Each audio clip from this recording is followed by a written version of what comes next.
Personal life पहले ही लगातार headlines में है और अब उनके नाम से फैलाए जा रहे फेक और एआई जनरेटेड कंटेंट पर एक्टर ने एक बड़ा कदम उठाया है।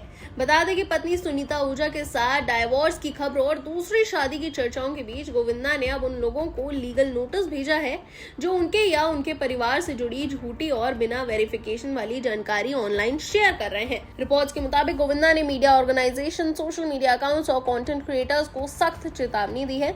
नोटिस में कहा गया है कि उनके और उनके परिवार से जुड़ा कोई भी फेक, मिसलीडिंग या फिर डिफेमेटरी कंटेंट बनाया या शेयर किया गया तो उसके खिलाफ लीगल एक्शन लिया जा सकता है।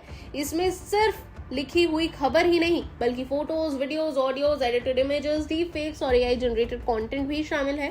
गोविंदा ने साफ किया है कि उन्होंने किसी को भी उनके नाम, फोटो, आवाज या परिवार से जुड़ी प्राइवेट इंफॉर्मेशन का गलत इस्तेमाल करने की परमिशन नहीं दी गई है। अगर कोई व्यक्ति गोविंदा को लेकर झूठा या फिर डिफेमेटरी कंटेंट बनाता है और या फिर उसे आगे शेयर करता है तो उसके खिलाफ सिविल और क्रिमिनल एक्शन लिया जा सकता है। नोटिस में डिफेमेशन, प्रिवेसी वायलेशन, आइडेंटिटी का गलत इस्तेमाल और साइबर क्राइम से जुड़े कानूनों का भी जिक्र किया गया है। इसमें भारतीय न्याय संहिता 2023 और इंफॉर्मेशन टेक्नोलॉजी एक्ट 2000 की प्रोविजंस का हवाला दिया गया है।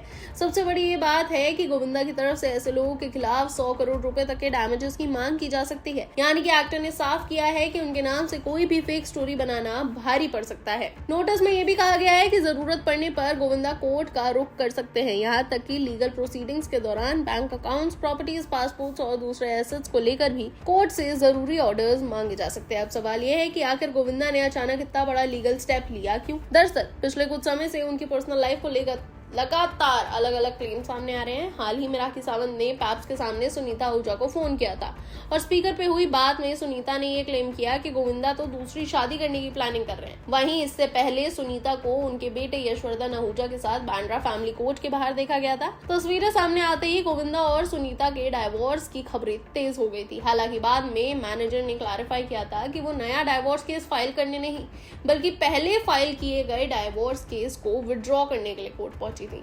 वहीं गोविंदा के मैनेजर ने भी उनकी दूसरी शादी से जुड़े सभी क्लेम्स को फॉल्स बताया है और खारिज कर दिया है। इसी के बीच गोविंदा का नाम उनकी अपकमिंग फिल्म रूपा की एक्ट्रेस कोमल रानी सोनकार के साथ जोड़ा जा रहा है। हाल ही में दोनों को एयरपोर्ट पर साथ में स्पॉट किया गया था। इसके बाद उनकी तस्वीरें और वीडियो सोशल मीडिया पर खूब वायरल हुई थी और इस सब के बीच अब गोविंदा का ये लीगल नोटिस काफी बड़ा मैसेज माना जा रहा है। यानी कि एक तरफ उनकी पर्सनल लाइफ को लेकर र्यूमर्स और स्पेकुलेशंस लगातार चल रहे हैं तो वहीं दूसरी तरफ गोविंदा ने साफ कर दिया है कि फेक न्यूज, डीप फेक या फिर एआई जनरेटेड कंटेंट के नाम पर उनके और उनके परिवार की प्राइवेसी के साथ खिलवाड़ बर्दाश्त नहीं किया जाएगा।